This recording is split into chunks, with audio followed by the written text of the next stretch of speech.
The next day, I received a message from Casey. Casey and Crystal worked for the builders. Well, Casey invited me to come up to Builder North to spend a few days. The builders were a group of spacecraft which looked like small moons. They were similar in size to any of those Dyson Sphere I saw on transport. Each builder group comprised 6 colossal ships along with an array of support craft which made up living quarters, cafeterias, etc. Their support crafts were the same ones used to house citizens when they first arrived in Sierra. Both he and Crystal were division heads. Casey was the director of the science division. Crystal was the chief of the engineering division.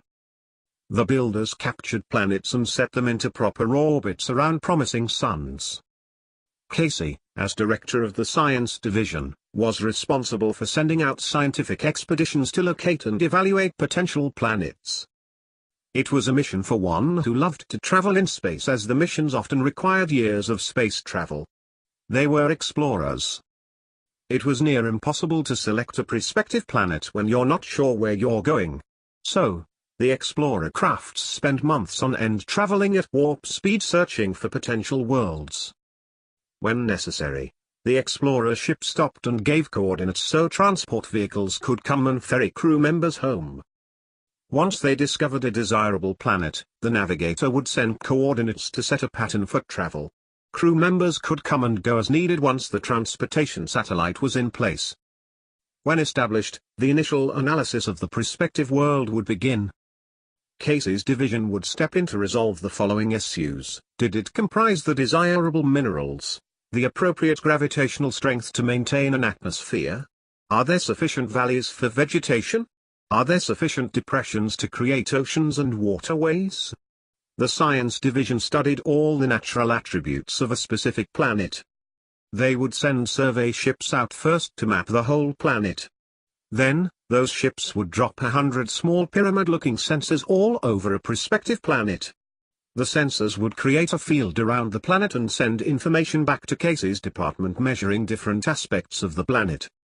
Each sensor was 8 feet by 8 feet wide, and 6 feet tall, and would measure magnetic fields, gravitational fields, density and other pertinent information necessary to model the planet's ability to be moved, put into orbit and support life. Those sensors would provide enough information to create a 3D model for study. Casey could manipulate that model by applying different options to determine the best way to terraform the planet or reject it. The process might take up to 10 years. If a planet met all the scientific criteria, the builder ships would move into place around it. Each group of builder ships had a contingency of 6 main craft. There were 3 groups of builder ships, only one group in service currently. The flagship of this group was called the North, where Casey's and Crystal's officers were. The rest were named South, East, West, Front, and Back. Each ship would maneuver itself into a position corresponding to their name. Once the 6 ships were in place, Crystal went to work. It was her responsibility to make sure each ship worked in sync with the others. Each vessel would apply the appropriate gravitational pull on the planet so it could be moved, without breaking it up, and placed in a solar system with a proper star at its center. When placed, the ships moved in a circular direction to start a correct rotation. Once the planet was rotating, the ships performed a maneuver, called the poke, to set its proper tilt towards the sun. The aim was to establish a rotation equal to all the other habitable planets in Sierra. Sierra has 136 habitable planets in the system within 5 galaxies. Only 133 were natural. The builders provided the other 3. It might take several resets to find that perfect time sequence, but once completed the seasons fell naturally into time and place. At that point, they implemented the terraforming process. My friend Dave, with others like him, would come in and help with the transformation. They would help supply many of the natural elements and livestock used in the terraforming process. Both Casey and Crystal shared the responsibility for terraforming. As I was looking at Casey's 3D model, it made me wonder where all the water came from. Several regions in space contained vast amounts of usable water, light years of water just floating waiting to be used. I mentioned to Casey, Is the water planet in the blue heaven a source of water? Casey said no. Then, I asked, you know the planet in the blue heaven? Of course, we all do, Dad, he said. He knew the precise area in space and the name Blue Heaven. Jack told me he named it that. I hesitated for a second. Then, I laughed at Jack under my breath, even if he wasn't there. I took it a step further and asked, are there fish and water mammals living in any of the water regions you use? No, we won't take the water if any did, with exception of water comprising the basic biochemicals. Fish and other mammals would only impede the process of gathering water, he replied. Overall, it might be a 50 to 100 year project to make a planet habitable. So, it makes sense they have completed only 3 so far. Once terraformed, they monitored the planet for at least 40 years in case adjustments became necessary.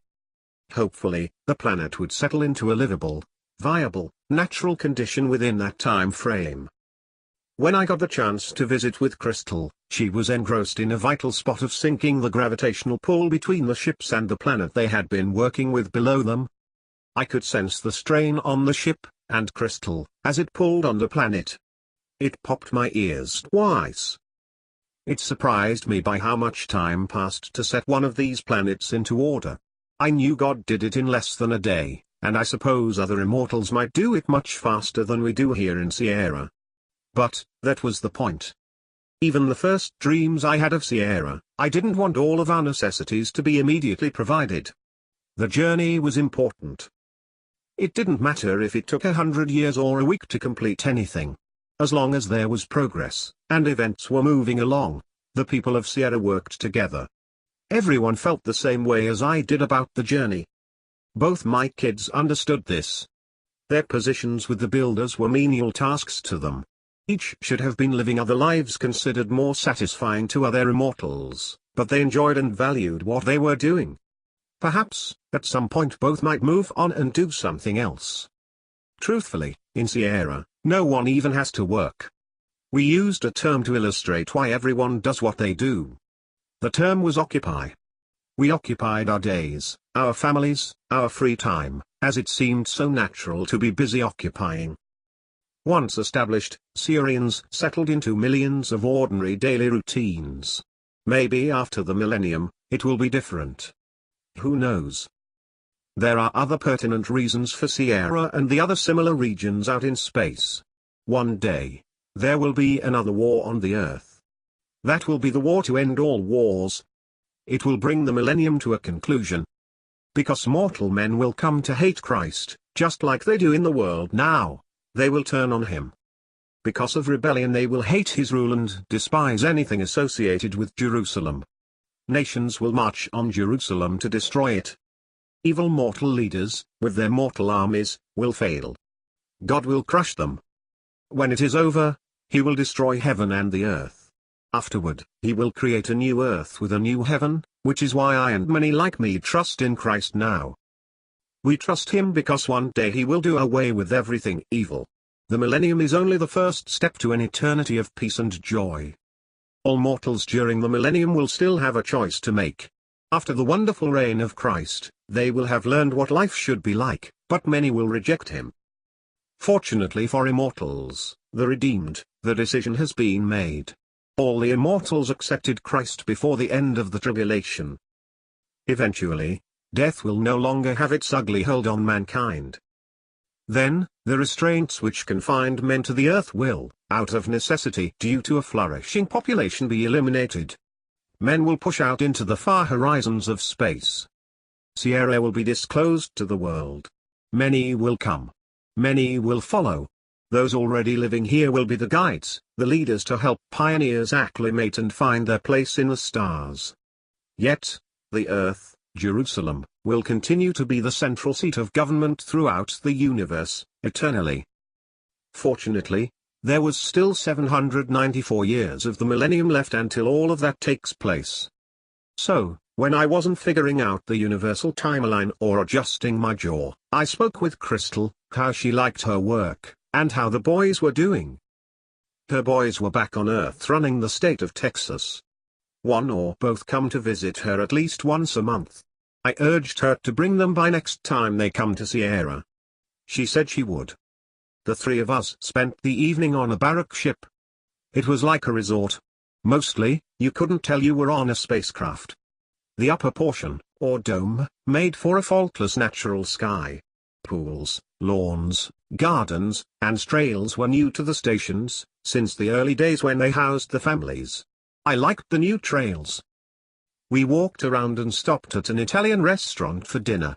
I had meatballs and pasta. Casey still loved pizza. I mentioned I had pizza the other night. Crystal had the Italian platter with several small entrees. We talked into the night. I always love spending time with my kids. I met the captain and the bridge crew the following day. Once on the bridge, I immediately walked over and stood in front of the viewing window at the front of the bridge, which was impressive.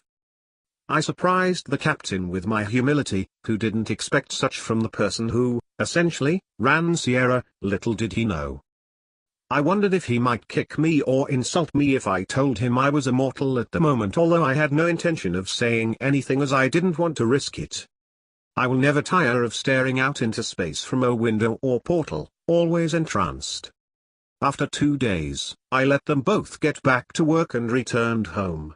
I cherished the trip, and the time I got to spend with them both. The trip, and the time I got to spend with them both. The